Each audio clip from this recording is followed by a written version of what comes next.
Welcome to 5RoundMMA. We have a great show today as we interview Aaron Riley and Trevor Smith. And we also review UFC on 162. Please welcome Alex Ramirez and Albert Cita. Thank you very much. Our producer, Guillermo Cita. We got an action-packed show today, 2 interviews, and the MMA world was pretty much shocked on Saturday night, I think, right? Of course. Yeah, we don't even have breaking news today because there's so much to cover. So we're going to go straight to the undercard and main card review for UFC 162. So and there's only one thing to mention, and that is last week's special guest, Brian Melanson, got a vicious knockout win. So other than that, there is no other reason to mention anybody. Were you impressed by Brian Melanson? Oh, heck yeah, dude. I mean, not only did he knock him out, he knocked the guy out when he was in the ground. How do you generate so much power like that? It was pretty much what he told us he was going to do. He did. He came out and knocked him out, and it was a great performance, I thought. He made a big statement that day. Yeah, I'll tell you what, he is not going to be in the Facebook fights anymore after that. He shouldn't be, no. Well, is there any more to talk about? Let's take, for example, Gabriel Gonzaga winning in 14 seconds. Chris Lieben losing. Let's keep going because look, I'll knock it out real quick. Ed Herman, pothead, lost. Chris Lieben, old as dirt, lost. Let's keep going. Chris Lieben, future Hall of Famer, maybe. Yeah. I don't know if you guys. Stephen Bonner kind of is. I don't know if you guys saw the post conference with Dana White or the scrummage after. Yeah. He was talking about that. How much he loves Chris Lieben. That he actually cares for him, not necessarily fighting wise, but outside the cage. Yeah. Well, from now on, you'll see in the front row, Chuck Liddell, Matt Hughes, and Chris Lieben now. So yeah. They do need a representative in Oregon, so there you go. So let's get to the main card. What are your thoughts on Cub Swanson's TKO win over Dennis Seaver? Good performance, but still not number one contender because he lost to Ricardo Lamas. How could you ignore that loss to Ricardo Lamas? You're missing a small thing. Nobody cares about Ricardo Lamas in the UFC. He's finished his last 3 of his last 4 fights, I think. So maybe he's not marketable. He's not yet. Well, but there is another dilemma. Cub Swanson has already fought Jose Aldo and lost viciously. I mean, if you ever see that highlight where he does a double knee, that's Cub Swanson's face he's doing it on. Yeah, so that's the bigger problem. I don't think he learned anything from the first fight against. Obviously, but it's hard to sell fights when you lose so devastating like that. It'd be like the shortest countdown ever. Well, the last time they met, it was over in 2 seconds. So what about Dennis Seaver? I think he probably has 2 more fights. I mean, he's already getting pretty old, and he's putting a lot of miles in his body. So I'm thinking 2 more fights, and he's done. But as far as a title contender, I think that was his last shot right there. Middle of the pack, probably. Okay, so let's move on to the next fight. How impressive was Mark Munoz over Tim Boetsch? He looked good. Yeah, looked real good. I agree. I think that was the best performance I've ever seen. I'm not the biggest Mark Munoz fan, but I have absolutely nothing bad to say about the guy. But I do have a comment. It's funny because in the post conference, because we always talk about how Mark Munoz is better known as a trainer than in a fighter. Yeah. And in the post conference, sure enough, they said, "Oh, would you be willing to train with Anderson Silva again?" He said, "Yeah, no, I'll be more than happy to train." But a good bounce back. Yeah, there's nothing bad. I mean, he looked lean. He looked good. Yeah, his rest, in the beginning, he was getting overpowered, but towards the end, I mean, he was dominating Tim Boetsch. Only bad thing now, as long as Chris Weidman's champion, he has no shot at getting a title shot because of the way he lost. But he said in the post conference that he blames that to outside sources and also a couple of tweaks in his body. But he says if he fights him, he promised it'll be a complete different fight. But everybody says that. I would want to see a rematch. Yeah, but it's gonna be, I mean, you can't really justify it anytime soon. I think he has 1 or 2 more fights before he gets mentioned against him. But he's looking good, and it looks like his chin got a little bit stronger. Yeah, so, there you go. Yeah, he took some shots. Yeah. So let's go on to the next fight. It was Tim Kennedy versus Hojo Gracie. I'm from America. We're calling him Roger today. After that performance, that performance, his name is Roger. Before that fight, all I heard was Roger Gracie. He trains with Machida. Okay, but there's one problem. What was his weakness? You can train with Machida all day long, but if you don't listen to what Machida says, that's what happens. Yeah, he showed absolutely no stand up, no cardio. He got pushed around. He got pushed around like a feather. Tim Kennedy, good performance. Well, yeah. How was Tim Kennedy impressive?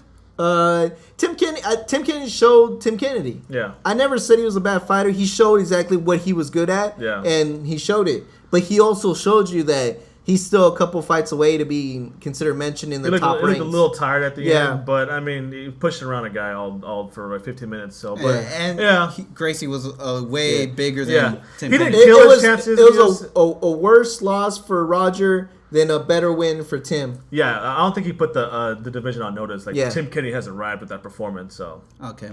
Yeah. Then we move on to the co-main event. We have Frankie Edgar versus Charles Oliveira. And before you start jumping and doing your backflips, let me just tell you one thing. Charles Oliveira was game. He went out there, and I think he proved... It was a great fight. Yeah, I was impressed by Charles Oliveira. Yeah, I'm never not, but it's a great fight. This is now another opposite, I think. I think Charles Oliveira got the better Frankie Edgar as far as, this does nothing to Frankie Edgar by winning, but it does all the more to Charles Oliveira for staying in there. That he hung with Frankie Edgar? So it does more for Charles than it does for Frankie. No, Frankie was I think it sets up Frankie Edgar one more fight, and I think he fights Jose Aldo. No, yeah, again. I agree. I think the only thing that makes sense to me, the only thing that makes sense to me is Frankie Edgar fights Ricardo Lamas or Cub Swanson. Yeah, most likely it'll be Cub Swanson, regardless of what Alex says, because nobody likes Ricardo Lamas for some reason. Yeah, that's crazy. He must have slapped somebody in the back. I think Frankie Edgar chases Jose Aldo wherever he goes. So if he moves up to 155, Frankie Edgar makes a jump back to 155. I think he wants to. I think he'll find a home at 145 regardless. I think so. But he's still, I could say one more fight, and then we'll see where he's at. I'm thinking Cub Swanson, Ricardo Lamas. I'm still pulling for the straight up trade for Eddie Alvarez, but we'll see. So that pretty much covers the pay-per-view card from Saturday. So I think for now, stick around, guys. We'll have an interview with UFC lightweight Aaron Riley. So it should be great. Stick around. All right, everybody, don't miss a beat. Make sure you follow us on Twitter at FiveRoundMMA. Subscribe to our YouTube channel, and always check out the website, FiveRoundMMA.com. Honey Badger pre-workout energy drinks gives you the energy you need to do the extra rep, to get the extra set in. No shakes, no jitters, just pure energy. Find out for yourself at DrinkHoneyBadger.com. Drink fearless, fight fearless. Drink fearless, fight fearless. In this corner, brought to you by Honey Badger UFC lightweight Aaron Riley. Hey, Aaron, Alex Ramirez here. I want to take the time to thank you and for you taking the time to speak with us. Really appreciate it, man. Hey, I appreciate you guys giving me a chance to talk to you. Oh, no, anytime. You got a fight coming up July 27th, UFC on Fox 8. I want to talk to you. How's the training camp going so far? Weight cut, all that good stuff. Yeah, man, as well as can be expected when your job's getting hit in the face first thing in the morning. I mean, it's going good. I mean, everything's going pretty well. Weight, training, the whole nine, so pretty pleased. Okay, and Aaron, this is Albert Sita. Your opponent is Justin Salas, and he's an overall good fighter. He has wins in KO, submission, and has a strong wrestling background. What do you think his game plan is against you? I mean, I think that his strength is his wrestling. I think he also has power with his punch, so I know he's going to be, you don't make it to UFC without being a well-rounded guy, so I know he brings a lot to the table. But, I'm just kind of preparing, just preparing for everything that he may do. I mean, when I go into a fight, I just try to be fully prepared in all aspects, in all areas, so that my opponent really has to worry about me more than I'm worrying about them. I mean, that's kind of the approach that I take. I'm just going out there to win and make them. I mean, definitely, I'm aware of. I'll look for certain tendencies in their fighting style of, hey, they like this specific takedown or they like this specific, punch or kick or whatever. So I take those things into account. But for the most part, man, I'm just out here, working on the things that I'm good at and developing other things I'm not good at, and just looking to bring the fight to him and make him worry about me. Yeah, your last fight was a doctor stoppage due to a broken jaw. Can you just take us through the recovery for an injury like that? I know fighting wise, you said you're living getting punched in the face. So what's it like, starting getting back into training, suffering a broken jaw?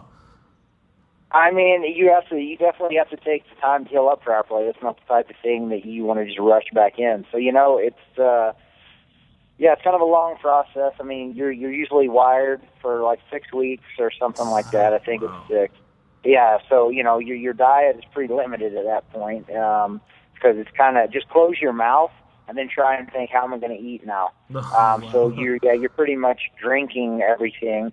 Or trying to eat applesauce or whatever you can suck through your teeth. So that's a rough time, the first 6 weeks of being wired, and then you have to, you start getting back into. I mean, you can run on a treadmill, so I know Cub Swanson suffered an injury like that too.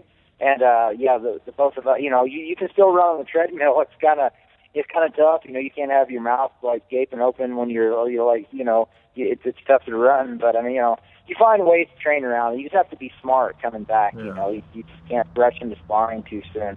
And I think generally it's about, I can't even remember, man. It's a good couple of months before you can take a clean shot again. Wow. But I mean, eventually, it due to the immobility of being wired, the bone slowly grows back together, and then gets back to pretty much normal. So. And not a lot of people know, but you actually started in 1997. Can you speak us about that first professional fight you had, and maybe the progress of MMA from 1997 to right now in 2013? Man, it's two different worlds now compared to when I first started. I mean, yeah, it's crazy. My first fight was nuts. I was 16 years old. Wow. And I was in an 8-man tournament actually. And I remember my first opponent he was older than me, like 24, 25. Oh, wow. He and another guy that were in the 8-man tournament, they own a gym together or something. So, and I see them starting to pummel and warm up before the fight. They're pummeling. They're doing all these like awesome drills. They were doing things I'd never even seen before when they were just drilling to warm up for the fight. And I was thinking to myself, man, dude, I don't know what I signed up for. But then, the fight gets going. I'm like, you know what? I'm going to go through with this, though. I've always wanted to fight MMA, so I'm going to do it. Then we get out there and start going, and I throw a couple shots, go for a takedown. Then I know we hit the ground, and then we wind up in a scramble, and he starts going for a leg submission. And I had wrestling shoes on at the time. And then I remember freaking out, cause like, oh, man, he's gonna catch me in the heel hook. I've got wrestling shoes on.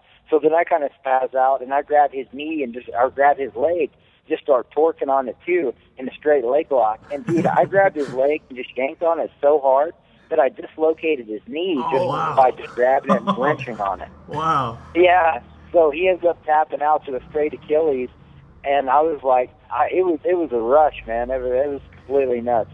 But that was 16 years ago this July. So that's been a little bit back. Yeah, can you see since then to now just the crowds and how it's the sport as a whole has evolved? Can you speak about that, because you were there firsthand basically? Yeah, I mean, the crowd has definitely gotten more educated. That's a good thing. I mean, they still like to see blood and a beatdown and a good good thrashing. But I mean, the crowd overall is a lot more knowledgeable about what's going on. So that's good. I mean, it's cool if they can appreciate all aspects of it. The athletes, the fighters, that's where everything's changed, though. I mean, that has been an exponential leap in every aspect. I mean, the technical level is, 10 times higher than it used to be. The athleticism is higher because people know how to diet better. They know how to do strength and conditioning better. I mean, the sport as a whole has just evolved unbelievably. So. Yeah, sticking with the whole evolution and knowledgeable fighters and fans, you're working as an instructor at the Warrior Gym in Virginia. Can you speak about that and what is it about instructing that really draws you?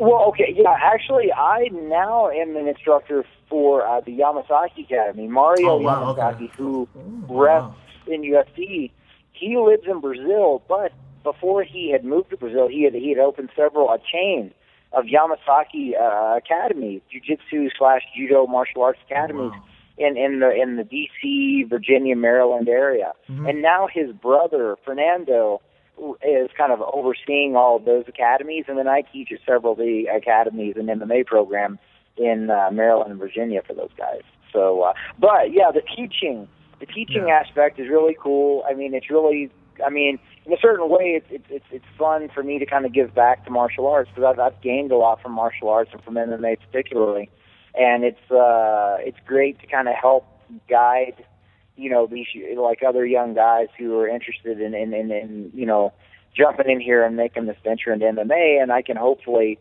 keep them from making the same mistakes I made when I first started. So it's a nice feeling to see people grow into accomplished martial artists or mixed martial artists in their own right.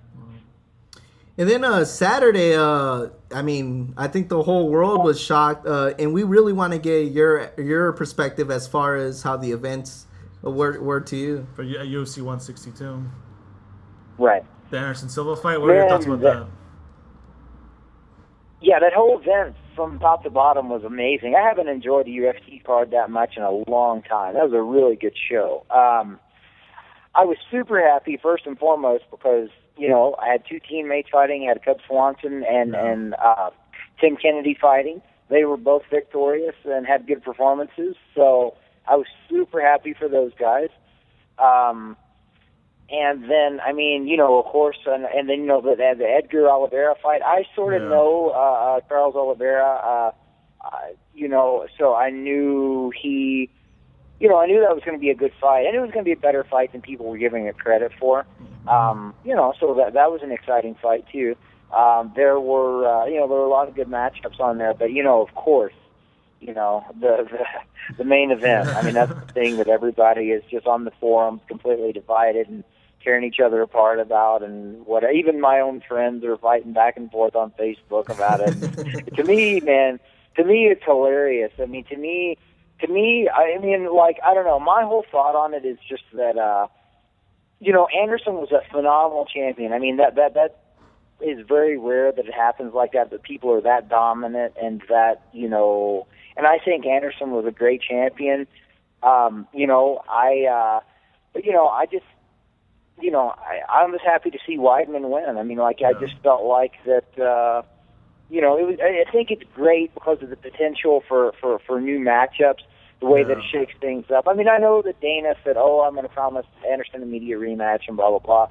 That all remains to be seen what's going to shake out with that. But, I mean, I just think it's cool that it shakes things up and turns the UFC kind of upside down for a little while. And, yeah, it definitely does. And, I mean, and also, too, you know, I just think it's cool that Weidman, you know, he's just, you know, an American guy, and he wins the belt and kind of brings it back to America. I mean, I think that's cool. I mean, like, because, you know, I'm not, and again, you know, I'm just being proud of, you know, a guy from America. It's like, you know, the Brazilians are super, like, passionate, patriotic and stuff. And I wish sometimes that Americans would get behind the fighters a little bit more like that. I really respect that about Brazil. It's not a bash on Brazil that I'm happy that Weidman won. Like I said, I'm just happy that, like, you know, I'm just proud for him, you know, and that he won the match, and, you know, like, he brings the belt back. You know, it's just so that was kind of a cool fight. I mean, I really thought, you know, I didn't expect it to go down that way exactly. I mean, I thought Weidman would have a better chance to win on the ground, but, you know, it came as a big shock to everybody. Yeah, certainly shocked a lot of people. One more question before I let you go, Aaron. Without revealing too much of your game plan, what can we expect to see from you come July 27th? For me to just push the fight and try to look to win no matter where it's at. I mean, that's it. I mean, I'm training hard. I'm training in all areas.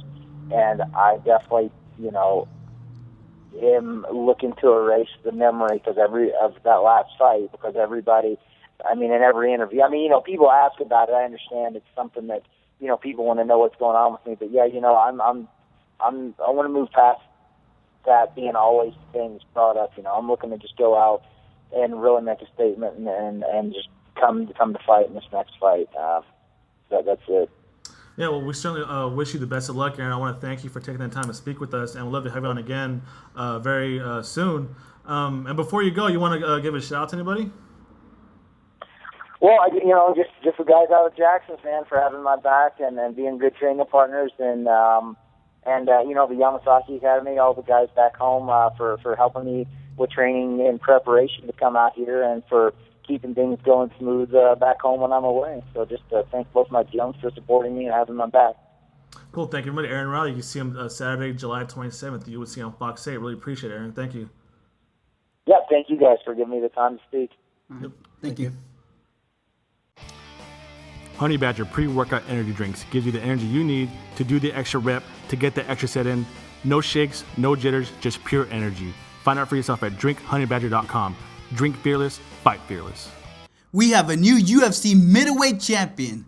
You made that statement last week, and we all called you crazy. Yeah, I told you guys that Chris Weidman was going to win. I should have gone to Vegas and put my house on the line. You should have put everyone's house on the line. Yeah. Right now, I'd be like a millionaire. Yeah. We wouldn't be here today. So what are you guys' thoughts on the fight? What are you guys' thoughts on Chris Weidman, his approach to the fight, and Anderson Silva and his game plan coming in? Well, I think Chris Weidman's obviously his approach to the fight at the beginning of the fight was to take him down, and it worked. He take him down, ground and pound. He easily won the first round, I thought. But then his game plan kind of, I think he actually fell into Anderson Silva's web. You know what I mean? He kind of fell for the taunting, but the taunting backfired on Anderson Silva. So he zigged when he should have zagged. Yeah, he messed up on his combo because I do it on Street Fighter all the time. It's back down B. He pushed Y. And I think it was the whole pretend wobbling that messed him up. So he went that way and ran right into his left hook. Yeah. So what do you think What was Anderson's biggest mistake Saturday?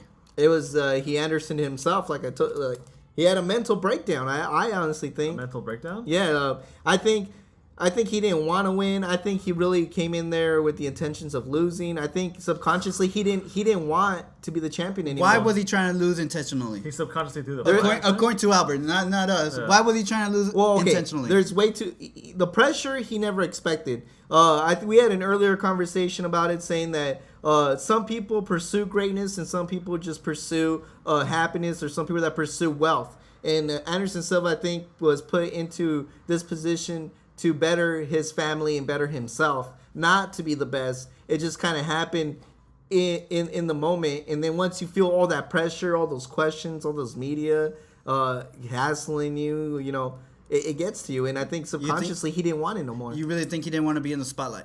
I really don't think he wanted to be in the spotlight. Well, he does a good job. Well, I think maybe his life is different in Brazil than it is in here.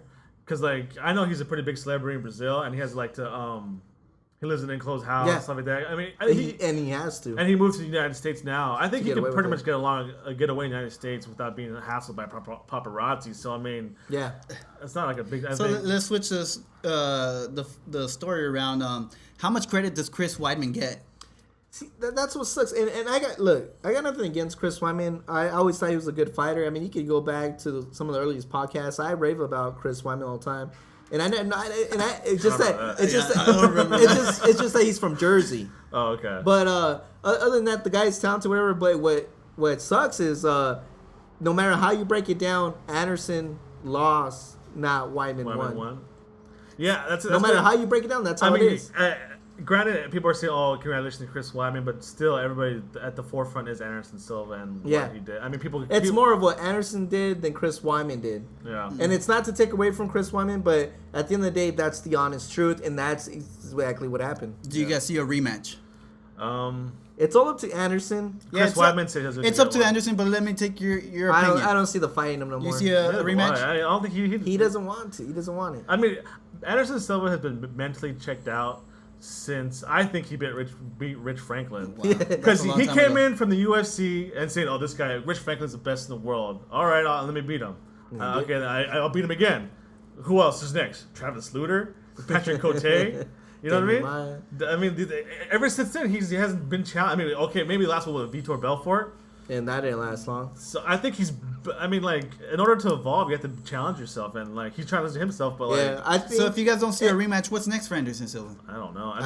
Well, he opened up his university. I know I'm going to register as soon as registration opens. So, and Dana White pretty much killed. No, there's no more super fights anymore. Yeah, I think honestly, other than Chris Weidman, GSP was probably the happiest man in the building, right? Okay, he lost. No, there's no need for a super fight anymore. Well, but before we get off that topic, though, I do want to point out one thing, because I do want to point out the flaws when Dana White makes them. And when Pacquiao got knocked out, Dana White tweeted out, "Oh, there you go. There goes your super fight because Pacquiao got knocked out. It's your fault. You should have made that fight before that happened, right?" Yeah. Well, listen, Dana White, you should listen to yourself. You should have made the fights before this happened. Yeah. You missed out an opportunity in history to make this potential super fights, not super fights, super fights. Yeah. It was Dana White's fault.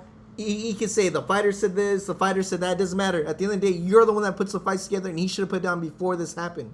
So there you go. Now we have to wait another 3-5 years to be talking about something like this. I mean, he says that Anderson Silva cost GSP, cost John Jones money. Well, didn't he cost UFC money? Dana White cost it because he could have done it before this happened.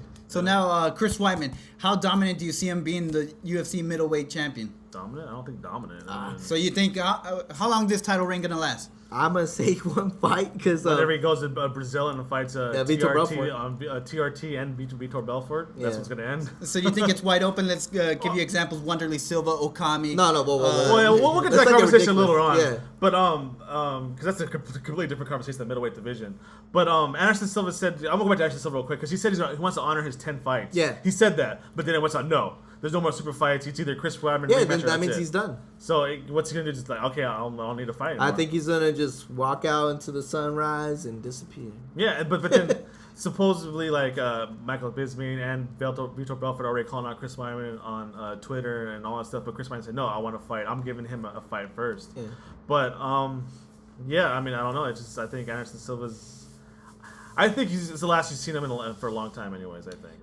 And before we leave the segment real quick, too, I do want to say one thing. To me, it feels like when Frankie Edgar beat BJ Penn, once BJ Penn was out of the picture, everyone thought it was an open thing, and all we were waiting for was who's going to beat Frankie Edgar, because we knew someone was going to beat him. Yeah. We're just wondering who. So that's how I feel like it's the same situation. Finally, they got rid of this Iron Giant, and now everybody's just waiting to see who eventually will beat him. So we're going to dig into the UFC middleweight division a little bit later on. As for next, we have an interview with UFC middleweight Trevor Smith. So stick around, guys. Should be great. All right, everybody, don't miss a beat. Make sure you follow us on Twitter at FiveRoundMMA. Subscribe to our YouTube channel, and always check out the website FiveRoundMMA.com. Drink fearless, fight fearless. In this corner, brought to you by Honey Badger, we have UFC middleweight Trevor Smith. Hey, Trevor, Alex Ramirez here. I want to take the time to thank you for speaking with us, man. I really appreciate it. Yeah, absolutely. Not a problem. Cool. You'll be making your UFC debut on July 27th on the UFC on Fox A card. What's it feeling like emotionally as the date approaches? You getting anxious, nervous, excited? A little anxious, I guess. It's really kind of strange because I've never been more calm for a fight than I am into this one. So I don't know if it's the experience or just the expectation that this is where I belong, but it's probably the calmest I've been coming into a fight. Oh, wow. And then, Trevor, this is Albert. You're actually going to fight a veteran, Ed Herman. What's the training camp going, expecting to fight Ed Herman, and what do you think his game plan's going to be against you? I haven't really analyzed his game plan. I'm sure I've watched a lot of videos. He's kind of a tough, well-rounded dude. Yeah. I don't want to give too much away as far as what I think his game plan is. With him being a veteran, I love it. I think this sport, it's kind of like a vampiric sport, man. If you go out and you beat somebody, you steal their power, you steal their fan base, and that's what I'm looking to do with Ed Herman. That's true. 9 of your wins have come by submission. What is it about your submission, the submission game that really draws you? And do you think a submission specialist gets the same kind of respect as a KO artist? I don't necessarily. I think they get the same respect, but they definitely don't get the same hype. The people go out and knock someone out. That's what a lot of amateurs, people who see the sport, they want to see those big collisions. Yeah. I think they have to give you respect because there's a certain fact that if you go out there and get choked, if you're not respecting it, it's probably going to happen to you. Okay. And then you train at Ring Demon. Can you tell us about that training camp and the partners you have there and the coaches? My main training partners, I have Mike Hayes in there, Mario Miranda, who's a UFC vet. He comes in at least twice a week.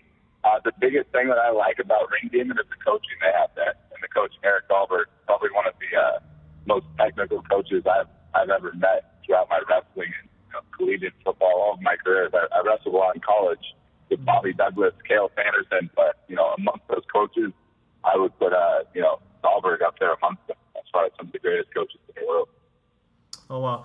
And this past Saturday, it was UFC 162, and a lot of noise was made in the division. You competed in the middleweight division. What were your thoughts on the Chris Weidman-Anderson Silva fight, and how do you think that changes the landscape for the middleweight division in the UFC?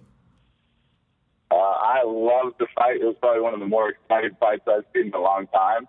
I think it was a great statement for Weidman to go out there and knock him out like that, especially with all the taunting that was going on. Yeah. So the fight was amazing. The end was great. I think Weidman deserved it, and I think it's about time that Silva, kind of paid for his cockiness and his antics in the ring. Yeah, do you think it's like a new era in the middleweight division now? Like, I mean, pretty much the Silva's reign is over now. It's pretty much wide open. You think, right? Yeah, I would have to agree. It sounds like he doesn't really want to defend the belt. I would say it is wide open. So there's going to be a lot of people fighting for that title, and it's going to be a highly contested belt. Oh, wow. And then you probably have one of the best nicknames, I think. Can you tell us a little bit about how you got it and where it came from? Because your nickname's Hot Sauce, right? Yeah. I'm not really sure where it started. It's one of those things where the gym kind of comes up with your name. A lot of them like to say, because I'm always joking and playing around in the gym, and it doesn't always come through, but when I'm in the gym, I'm always master and making sure I have a good time. So whether we're out, having a couple beers at the bar or at the gym playing around, I like to bring a little spice to everybody's life. So that's the hot sauce here.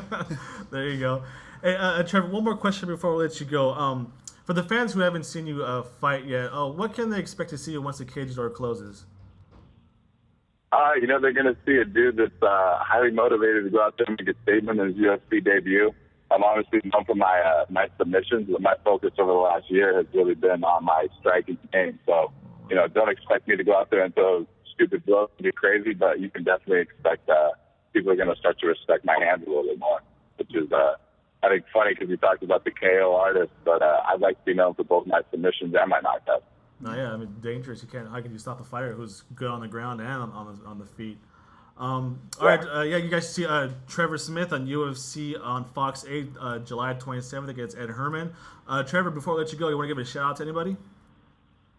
Just a shout out to Ring Demon, Jiu-Jitsu with Eric Dahlberg down there, and also a shout out to the people that kind of keep me repaired. Terry over at ATI does a lot of muscle activation work on me, and Dana McCracken and McCracken Chiropractic, the kind of guys that keep me put together so I can spar hard and train hard throughout the week. And I'll be prepared for Ed Herman. All right, Trevor, wish you best of luck on your fight, and we'd love to have you on again sometime, man. Really appreciate your time. Yeah, absolutely. Yeah, thanks for the time, fellas. No, thank you, thank Trevor. Honey Badger pre-workout energy drinks gives you the energy you need to do the extra rep, to get the extra set in. No shakes, no jitters, just pure energy. Find out for yourself at drinkhoneybadger.com. Drink fearless, fight fearless. I got a little bit ahead of myself last time. Now let's talk about the future of the middleweight division. Future of the middleweight division. Whoa, before we start it, let me get my seated theory out of the way, and then we can go into the facts. Okay. Okay, go. All right, real quick. I think Lil Machida and Anderson. Lil Machida already knew Anderson Silva's mind wasn't right, and that's why you see that his weight has been dropping. He knew his mind wasn't right. The loss was coming up, and he was getting ready. See the theory real quick. Machida knew this was going to happen. He just getting prepared. He's going to win against Phil Davis. He's going to call out Chris Weidman, drop to 185. The Dragon's going to reign supreme for maybe 10, 12 years, depending on when Dragons retire. I'm not sure. I got to look up my mythology real quick and see how long Dragons last. There's taking too long. So, basically, in a nutshell, Silva threw the fight on purpose so Machida could come in and reign 185. I'm not going to confirm nor deny that. But the theory is that Machida drops down. Okay, wins. So the middleweight division is pretty much an open house now. You saw Michael Bisping, Vitor Belfort went crazy, saying they want the next shot at Weidman. Obviously, nobody's fearing Weidman. People are calling him out. People think he could beat him. So Vitor Belfort should be next in line. Yeah. But it's funny because I never seen a guy have a steroid rage over Twitter or text, because that guy was like. It felt like he was trying to pick a fight through Twitter. Yeah, I think Dana White said like 170 just from Vitor. Vitor is going nuts. I'm pretty sure if you go to his house, there was holes in the wall. Guy was pumped. He was ready to fight him already. But I think Vitor is the one that makes the most sense. He has to be. Yeah, because there's no other people. I mean, who else can you say? Like, go ahead, throw a name out there, and I bet you I can prove it wrong. Other than Machida. Dan Henderson? Hey, you're good. No, but Michael Bisping. No, it doesn't. No, because Bisping lost to Vitor. But okay. I'll tell you what, Dan Henderson doesn't make sense. First of all, I don't think he'll fight Chris Weidman. Second of all, he's coming off of a loss, and he still has to prove himself. In the light heavyweight division. But still, nonetheless, it's still a loss, and it's hard to sell. Come on, Frank Yeager had 3 losses in a row, dropped out of featherweight, got a title shot. It could happen. Yeah, but he was a title champion. I mean, Dan so do you think people are gonna go into this division just because they see it wide open? Yeah. Let me give you an example. I'm telling you right now, what time is it? Rashad Evans is dropping the 185 right now as we speak. Yeah. It's a wide open. Can I say my first ever seated theory? Matter of fact, I think I need to call Damian Maya and tell him, hey, dog, you need to move up to 185. I bet you Jesus Peace time Roy McDonald. Dude, make the move now. That's what I was going to say. My first ever seated theory, Roy McDonald is the next UFC middleweight champion. So he's gonna go back up after Jake Chris Weidman will stay champion until Roy McDonald comes into the division. Look, I 100% agree with that, but I really hope that Machida and McDonald aren't thinking the same thing because it will break my heart. Are you guys impressed about the possibility of matchups now? It's like just wide open. But this was the best thing that could happen to MMA because now there's more talks, now there's more challengers, now there's more potential matchups. Is it a bad thing for one person to dominate division? Or is it a good thing to build a superstar like Anderson Silva? For how long was the middleweight division considered a junk division? Yeah.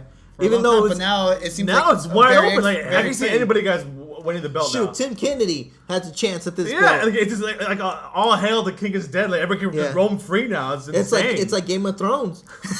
once you dethrone the Mad King, everybody has a chance at that throne. Even the person that has dragons, Machida. Okami has a shot now, dude. Yeah. I mean, everybody. I mean, Nate Marquardt could go back up to 185 and have his shot now. It's insane. It's like wide open. So the last thing before we go, let's play a little game. Over and under his title reign. 1. I'm over. Maybe 2 I'm or 3 what's it called when you're even? Even. On par. Then I'm on par or whatever. But I think it's gonna be I'm gonna say under. Vitor's beating him. Yeah, I think because like nobody's really I think fears Chris Weidman. So, which I think the mental game is already it's just skill level, and obviously he's a skilled fighter, obviously. But I think he's only 10 fights in. I mean, I know the only thing he was with Cain Velasquez, right? It was 9-0 when he got the shot. So I mean, it's kind of like that. But I think they're not scared of Chris Weidman. So. And don't get me wrong. Before we get bashed as well, we're not trying to diss Chris Weidman. We're just saying, like you said, he's 10-0 now. Yeah. He's still young in the sport. There's still a lot more veterans, a lot of people with more tools than he has that could probably give him a better fight. And the guys who are knocking on his door are veterans. Being Belfort, Okami, those guys are all veterans. Hendo, Machida, So I mean, like we said, I don't think you see him like a long 6-7 year title run. You know what I mean? So I mean. I don't know. Who knows? Look at Benson Henderson. He's on a roll right now. So yeah, but Benson Henderson, his thought of mind is, I want to be the best that everybody talks about, and we want to see that from Chris Weidman. But I do see him being title holder for about 3 or 4 fights. Give me a number. 3 4. 3 or 4 defenses. Yeah, I'm a coach. I don't really disagree with that. But I mean, it's just so. I mean, especially in the beginning, because they're gonna give him. Let's say they give him Victor Belfort, he passes that test. They're gonna give him Michael Bisping. Easily, Michael Bisping. Then you got Machida, Rashad. But then that's when the talk is gonna come of Machida and Henderson coming down, and Rashad Evans or Rory McDonald moving up. Yeah. So I say he's gonna, if he passes Victor Belfort, he's gonna get Michael Bisping. He's gonna get Okami. He's gonna get Costa Philippou. Those are all winnable in fights, in my opinion. Wide open division. It can go either way. Yeah. Great stuff, I think. Exciting time for the UFC. But I think that's it for today. Yeah, that's it for today. All right, guys. Well, it was one action-packed show, I thought. I want to thank our 2 guests, Trevor Smith and Aaron Riley. I also want to thank their management company, White Buffalo Management. You can follow them on Twitter at whitebuff_MGMT, and also check out their website, WBFightMGMT.com. I want to thank them for setting up that interview, and also, like I said earlier, Aaron Riley and Trevor Smith for the awesome interviews. Make sure to follow us on Twitter at FiveRoundMMA. You can subscribe to us on iTunes and YouTube. You can like us on Facebook. We're also on Instagram, so check out our photos there. And also be sure to check out FiveRoundMMA.com for weekly articles and commentaries and latest news and headlines. I want to thank our sponsors, Honey Badger Performance Energy Drinks. Check out their great stuff. Get all the sweat out of your workout. Get the best of your workout with Honey Badger. Go drink honeybadger.com. I want to thank the Madhouse Clothing Line, MMA All Day. Go shop their stuff at themadhouse.com. You can follow them on Twitter at themadhousemma. And I want to thank Top Rated MMA, 100% American-made MMA apparel. Go shop their great stuff at topratedmma.com. You can also follow them on Twitter at topratedmma. Albert, got some final words? I just want to, again, apologize. As you can see, our studio is still under construction, and it will be for maybe a month or so. But bigger and better things. But better things are happening, so I just hope people are just, patient. If you watch the video. Yeah, if you're listening to us on iTunes, don't worry about it. Don't worry about it. But, and I'd like to thank our producer, Guillermo Cita, our sound engineer, Ollie the Trolley, our technician, Big Game. Thanks, everybody, for listening.